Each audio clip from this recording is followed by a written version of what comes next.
नमस्कार मित्रों, मेरा नाम है आदित्य। आप देख रहे हैं एडवोकेट आदित्य यूट्यूब चैनल। जैसा कि मैंने बताया था कि मैंने अपने चैनल पे एक नया प्रोग्राम स्टार्ट किया है जिसका नाम है आपकी सलाह, और हमारे प्रोग्राम का ये 7वां पार्ट है। जैसा कि मैं अपने इस प्रोग्राम में आप लोगों को उन लोगों के बारे में या फिर उनके तरीक़ों के बारे में आपको बताता हूँ जिन लोगों के ऊपर कोई झूठा मुकदमा हुआ था, लेकिन उन्होंने अपनी सूझबूझ और अपनी समझ से उस मुकदमे से अपना बचाव कर सके और ख़ुद को बरी करा सके। तो इस अपने प्रोग्राम में मैं उन्हीं लोगों के बारे में या फिर उन्हीं के उन तरीक़ों के बारे में आपको बताता हूँ। लेकिन मैं अपने प्रोग्राम में अब एक नई चीज़ को ऐड किया हूँ जिसमें मैं आप लोगों को कुछ टिप्स बताऊँगा जो अन्य लोग मुझे बताते हैं। जैसे कोई व्यक्ति मुझे कुछ टिप्स बताता है जिसकी वजह से मुकदमे में कोई सफलता मिलती है, मैं वो भी चीज़ें आपको बताऊँगा। और या फिर कुछ गलतियाँ लोग कर बैठते हैं, जैसे कोई गलती पति कर देता है, उसका फ़ायदा पत्नी उठा लेती है और उसे अपने मुकदमे में काफ़ी ज़्यादा सफलता मिल जाती है। या फिर पत्नी कोई ऐसा गलती कर देती है जिसकी वजह से पति को काफ़ी ज़्यादा अपने मुकदमे में फ़ायदा मिल जाता है। मैं उन सारी चीज़ों को भी अब अपने इस प्रोग्राम में आपको बताऊंगा। तो मैंने अपने इस प्रोग्राम में इस नई चीज़ को ऐड कर दिया है जिसकी वजह से आप लोगों को और ज़्यादा सीख मिल सके। और यदि आप कोई ऐसी गलती करने वाले हैं या फिर अपने मुकदमे में कर दिए हैं, तो आप ये जानते रहें कि आपका विपक्षी है वो क्या फ़ायदा उठा सकता है इस चीज़ का। इसलिए आप लोग भी उस गलती करने से बचें। और यदि आपका कोई विपक्षी है और वैसी गलती कर देता है, तो आप लोग भी उस गलती का फ़ायदा उठा सके और अपने मुकदमे में जीत हासिल कर सके। तो ये सारी चीज़ें भी अब आपको हमारे इस प्रोग्राम से सीखने को मिलेंगी। और यदि आपके पास भी कोई ऐसी स्टोरी है या फिर कोई ऐसा तरीका है या फिर कोई भी ऐसा चीज़ है जो अन्य लोगों को आप बताना चाहते हैं, जिसकी वजह से किसी व्यक्ति के ऊपर जिसके ऊपर झूठा मुकदमा हुआ है उसका बचाव हो सके या फिर कुछ उससे मदद मिल सके, या फिर कोई ऐसी स्टोरी जो आप हमें बताना चाहते हैं जो हम अन्य लोगों के साथ भी शेयर करें, तो आपको हमारा व्हाट्सएप नंबर स्क्रीन पे दिखाई दे रहा होगा। आपको उस पे व्हाट्सएप पे हमारे लिख के भेज देना है जो भी आपकी स्टोरी है। हम अन्य लोगों के साथ भी वो चीज़ों को शेयर करेंगे ताकि अन्य लोगों को भी हो सकता है इससे फ़ायदा मिल सके। आज का जो मैं मामला आपको बता रहा हूँ वो एक पति का मामला है, और इस मामले को पति ने ही हमें लिख के भेजा है। इस मामले में पति हमें कोई ऐसा तरीका या फिर कोई ऐसा टिप्स नहीं बता रहा है जिसकी वजह से उसे सफलता प्राप्त हुई है, बल्कि पति एक अपना ऐसी गलती बता रहा है जिस गलती के कर देने की वजह से उसे काफ़ी बड़ा खामियाजा भुगतना पड़ा। एक बार पति ने समझौता कर लिया, लेकिन समझौते के समय पति ने कुछ गलतियां कर दी थीं, जिन गलतियों की वजह से पत्नी ने दोबारा पति के ऊपर केस कर दिया और सारी चीज़ें हो गई थी, पैसा भी दे दिया गया था पत्नी को। इसके बावजूद भी पत्नी ने दोबारा केस किया। केस हो जाने के बाद पति हाई कोर्ट तक गया, लेकिन हाई कोर्ट से भी पति को कोई रिलीफ नहीं मिली। इतनी बड़ी गलती पति ने कर दी थी, और हाई कोर्ट ने भी पति के एप्लीकेशन को खारिज कर दिया और केस को पेश नहीं किया। इसके बाद पति फिर से आया, और यहाँ पे आने के बाद दोबारा समझौता हुआ, और समझौता होने के बाद पति को दोबारा पैसा देना पड़ा, और तब जाके समझौता हुआ और दोनों पति और पत्नी अलग अलग हुए। तो जो चीज़ें मैं आपको बता रहा हूँ वो काफ़ी ज़्यादा नॉलेजफुल है, और ऐसी गलती आप भी कभी मत कीजिएगा। आप इस गलती से सीख लीजिए और भविष्य में आप भी कभी ऐसी गलती ना करिएगा। तो चलिए अब पूरा मामला समझ लेते हैं और जान लेते हैं कि पति ने क्या गलती की थी जिसकी वजह से उसे दोबारा खामियाजा भरना पड़ा, और अपनी पत्नी को एक बार पैसे दे देने के बाद, समझौता कर लेने के बाद फिर से दोबारा पैसे दे के समझौता करना पड़ा। तो चलिए अब पूरा मामला जान लेते हैं।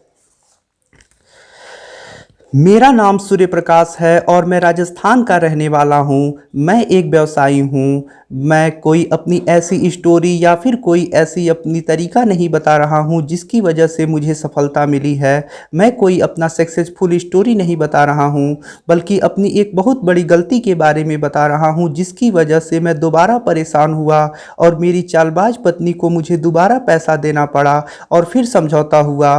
तो आप लोग भी कभी ऐसी गलती ना करिएगा, और मेरी इस गलती से आप लोग भी सीख लीजिएगा। 2013 में मेरा विवाह हुआ था। 2 वर्षों तक सब कुछ ठीक ठाक चला, और उसके बाद कुछ विवाद हुआ और मेरी पत्नी मायके गई और मेरे घर वालों के ऊपर 498A का और मुझ पे 125 CRPC मेंटेनेंस केस कर दी।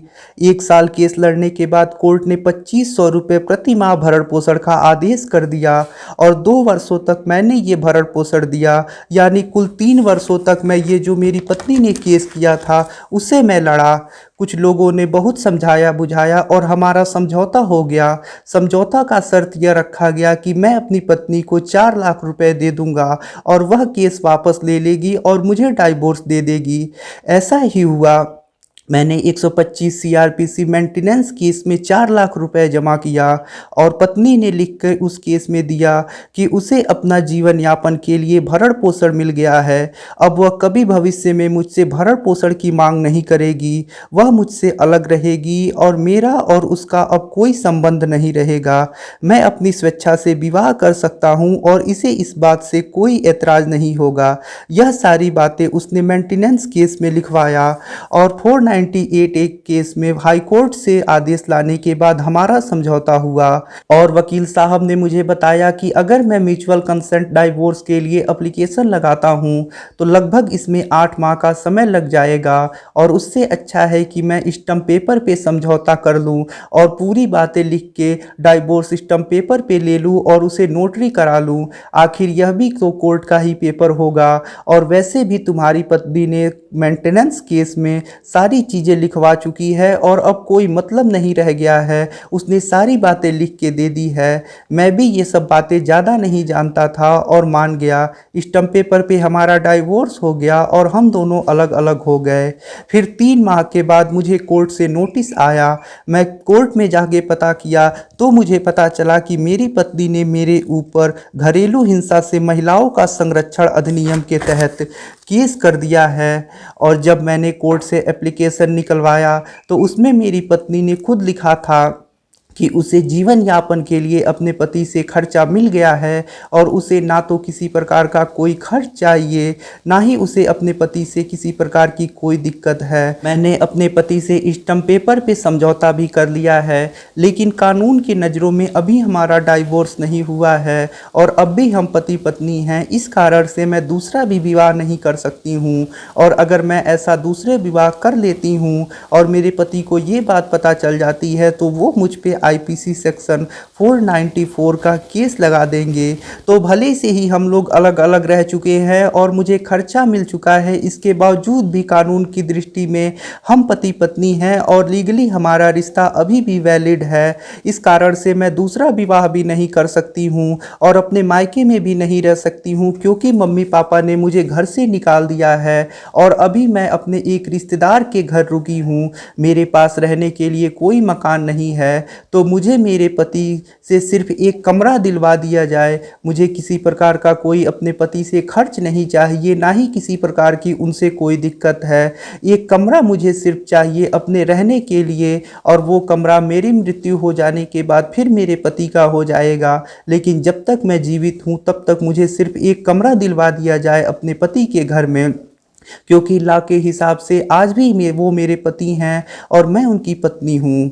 इस प्रकार से मेरी पत्नी ने मेरे ऊपर केस किया था और उसमें यही सब बातें लिखी थी। सब कुछ हो जाने के बाद दोबारा मेरे ऊपर मेरी पत्नी ने डोमेस्टिक वायलेंस एक्ट के अंतर्गत केस कर दिया था और मुझसे एक कमरा मांग रही थी। इसके बाद मैं काफ़ी ज़्यादा परेशान हुआ। जज साहब ने मीडिएशन के लिए हमारे फाइल को भेज दिया। वहाँ भी पत्नी यही सब बातें बोल रही थी। तो वहाँ मीडिएशन सेंटर में भी यही निकला कि मैं पत्नी को किराए पे एक कमरा दिलवा दूंगा और सिर्फ किराया पे करूंगा, लेकिन मुझे यह बात भी नहीं मंजूर थी। इसके बाद मैं हाई कोर्ट गया क्वेसिंग के लिए, लेकिन हाई कोर्ट ने मेरे क्वेसिंग के एप्लीकेशन को खारिज कर दिया और यही बात बोला कि अब भी हम दोनों कानूनी रूप से पति पत्नी हैं और जो स्टम्प पेपर पे मेरा डाइवोर्स हुआ था उसको एडमिट ही नहीं किया और उस पर कोई सुनवाई नहीं किया गया। फिर लोअर कोर्ट में जहां मेरी पत्नी ने डीवी का केस किया था, वहां पे जज साहब ने एक अंतरिम आदेश कर दिया कि मैं पत्नी को एक कमरा दिलवाऊं और उस कमरे का जो किराया है वो मैं खुद पे करूं, या फिर अगर मैं किराए पे कमरा नहीं दिलवा सकता हूं तो उसे अपने घर में ही एक रूम दे दूं। जैसा मैं सही समझूं वैसा कर सकता हूं। मैं यहाँ बहुत बुरी तरह से फंस चुका था और मेरी सिर्फ यही गलती थी कि मुझे कानून के बारे में पता नहीं था। अगर मैंने लीगली म्यूचुअल कंसेंट डाइवोर्स लिया होता तो यह सब मुझे नहीं झेलना पड़ता।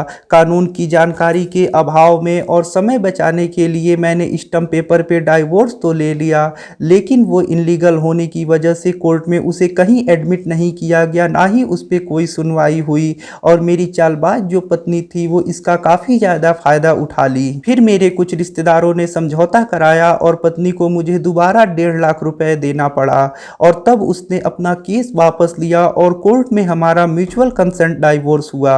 आप लोगों को भी मेरी यही सलाह है कि अगर आप लोगों पे भी कोई ऐसा केस हुआ है तो आप लोग खुद स्टडी कीजिए, नॉलेज जुटाइए, मिसगाइड होकर और दूसरे लोगों की बातों में आके समय बचाने के लिए कोई शॉर्टकट रास्ता मत अपनाइए, अन्यथा भविष्य में आपको इसका खामियाजा मिल सकता है। और भूल के भी आप कभी भी मेरी तरह स्टंप पेपर पे डाइवोर्स मत लीजिएगा, अन्यथा आप काफ़ी ज़्यादा परेशान हो सकते हैं। तो इस स्टोरी में जो हस्बैंड था उसकी सिर्फ यही गलती थी कि उसके पास नॉलेज नहीं था लॉ का, इसकी वजह से उसे खामियाजा भुगतना पड़ा।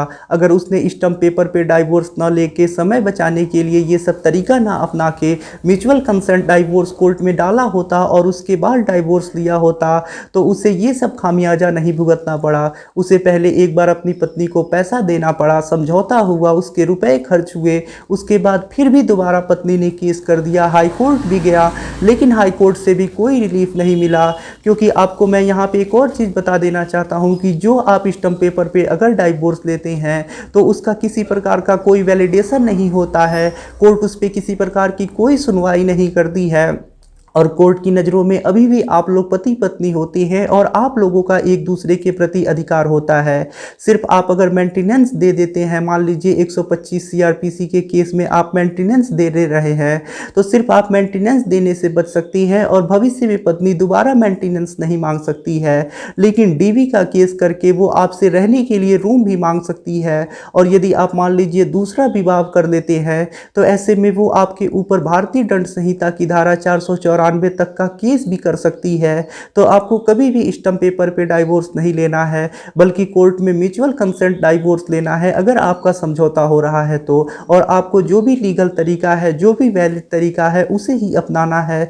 कभी भी कोई ऐसा इनलीगल काम समय बचाने के लिए और मिसगाइड होके कभी भी कोई ऐसा काम नहीं करना है। स्टंप पेपर पे लिया गया डाइवोर्स का किसी प्रकार का कोई वैलिडेशन नहीं होता है, कानून की नज़रों में वो शून्य होता है। तो आप लोगों को कभी शॉर्टकट ये तरीका नहीं अपनाना है, अन्यथा इस पति की बात आप भी फंस सकती हैं और दोबारा आपको इसका खामियाजा देखने को मिल सकता है।